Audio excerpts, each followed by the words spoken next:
Very happy to be here. This is how my country looks at this time of the year. So I can appreciate the warmth here. Well, I'm going to talk about lower urinary tract terminology. I got into this business somewhat reluctantly because I think terminology is quite boring, but it's also quite important actually, because we need to speak a common language. And so I will walk you through the ICCS terminology, which is now quite globally accepted. So I will give you some historical background. I will show some of the problems that have been common and are still common, about which words we use, and the way we in the ICCS have been trying to solve this with a new ICCS terminology. So, in the beginning, enuresis was a word for bedwetting, or just wetting. It could be diurnal or nocturnal. And nocturnal enuresis meant bedwetting, and both were thought to be psychiatric disorders, as you can see illustrated by this quotation from Sigmund Freud. He was wrong in this case. Then came the Great Danes, and they discovered that nocturnal polyuria may be causative around bedwetting. And after that, we all thought that there are just two kinds of wetting. There is a complete coordinated urodynamically normal voidings while asleep in the child with nocturnal polyuria, and this we called enuresis. And then there was the wetting due to uninhibited detrusor contractions occurring during daytime or day and nighttime, and this we called incontinence, because we thought we knew that the voidings were urodynamically normal, or when they were not. We were wrong. But consequently, the old terminology stated that nocturnal enuresis means complete urodynamically normal emptying at night while asleep, while monosymptomatic enuresis was bedwetting without daytime incontinence. And bedwetting in a child with daytime incontinence we called nocturnal incontinence, not enuresis. Please forget this. Then came C.K. Young, who's sitting there, and he showed that the nocturnal voidings of bedwetting children, they need not be urodynamically normal at all. And then came the Ghent group, and my wife obviously, and he pointed out that monosymptomatic enuresis is often actually not monosymptomatic at all. And then came a lot of other people, and we all gradually came to understand that monosymptomatic enuresis is seldom truly monosymptomatic, and not all bedwetters have nocturnal polyuria. Many dry children have nocturnal polyuria and thus nocturia. And sleep is just as important as the bladder and the kidneys in enuresis pathogenesis. And also there are links between psychiatry and bladder problems. Then the lower urinary tract terminology for the adults was updated by the ICCS. And for instance, the term bladder instability was changed to overactive bladder.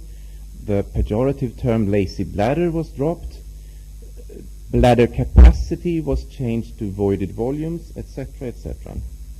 So it was time to revise the terminology, and these are the persons behind the document which resulted. Some of them are in this room.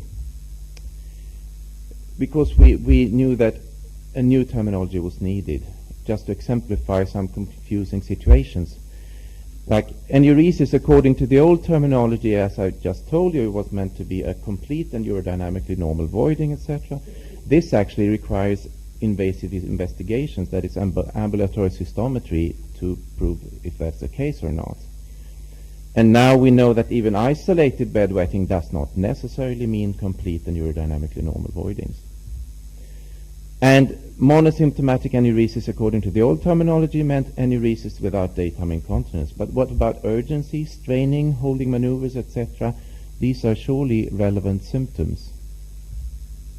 And then there's an eternal problem about voiding dysfunction.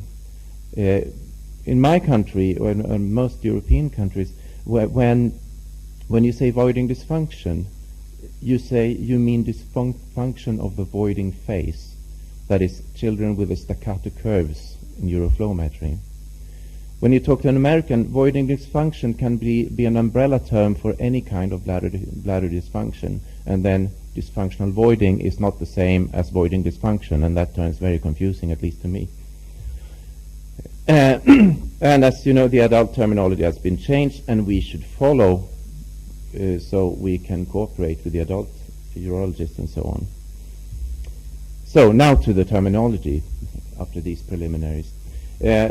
Incontinence, we subdivide that into continuous dribbling incontinence, a term that is relevant for all ages and which is associated with malformations or sphincter damage. And then we have intermittent incontinence, which is a term relevant for children 5 years of age or older, and that we subdivide into daytime incontinence and nocturnal incontinence, and we now make the term enuresis synonymous to nocturnal incontinence. So enuresis is the same as nocturnal enuresis and is the same as nocturnal incontinence, and all these terms just mean bedwetting, regardless of the presence or absence of daytime incontinence, regardless if we think the voidings are normal or not, regardless if we think the cause is polyuria or something else. We need to simplify this so that everybody can know what words to use without having to make invasive investigations. And monosymptomatic enuresis, we now mean enuresis without any other relevant bladder symptom, like urgency, incontinence, increased or decreased voiding frequency, voiding postponement, holding maneuvers, etc., etc.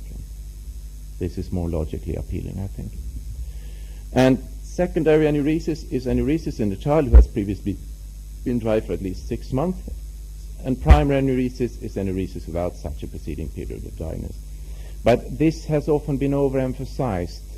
We always talk about PNE this and PNE that children with primary nocturnal enuresis and secondary nocturnal enuresis, they usually should receive exactly the same treatment and the same evaluation.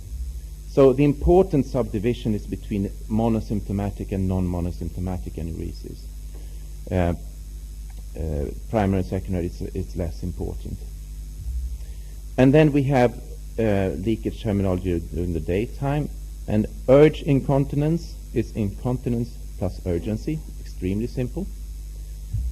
And voiding dysfunction, sorry Americans, we take that to be synonymous to dysfunctional voiding, and that's a term applying to the voiding phase only, not a term for any kind of bladder disturbance. And overactive bladder means just the presence of urgency symptoms. These children often have increased voiding frequency or incontinence, but that's not necessary for the definition. Diffuse or overactive, if we use that term, it means that we have made a systematic evaluation. And we don't speak about instability anymore. An underactive bladder means decreased voiding frequency plus the need to use raised intra-abdominal pressure to be able to void. And again, if we say diffuse or underactivity, it means we have made a cystometry and we have observed poor diffuse contractions.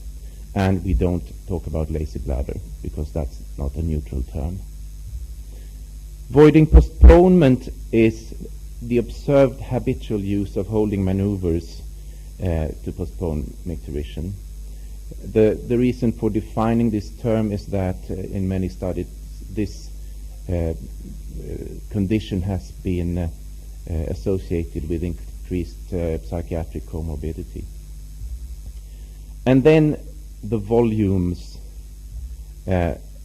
We have followed the terminology of the ICCS, and we don't talk about bladder capacity unless we have measured the urine volume actually inside the bladder. We talk about voided volumes. And the term functional bladder capacity is thus substituted with maximum voided volumes, and we go after a voiding chart to find these values.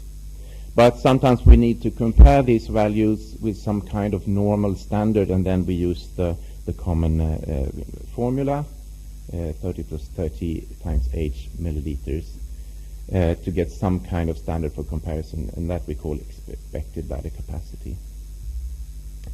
So these are the various conditions you can have, and mind this is after we have simplified the terminology. It's still quite complicated. Most children with daytime incontinence have urge incontinence, and all children with overactive bladder, all children with urge incontinence per definition have overactive bladder, because the sole defining symptom of overactive bladder is urgency, etc., etc. My final take-home message is that monosymptomatic nocturnal enuresis means enuresis without any other bladder-related symptoms, not just daytime incontinence. We should only say dysfunctional voiding or voiding dysfunction when we're talking about the voiding phase. We should not say bladder capacity when we have only measured what comes out of the bladder. We should not say diurnal enuresis. And the Vikings did actually not have horns on their helmets. That's 19th century romantic invention. Thank you.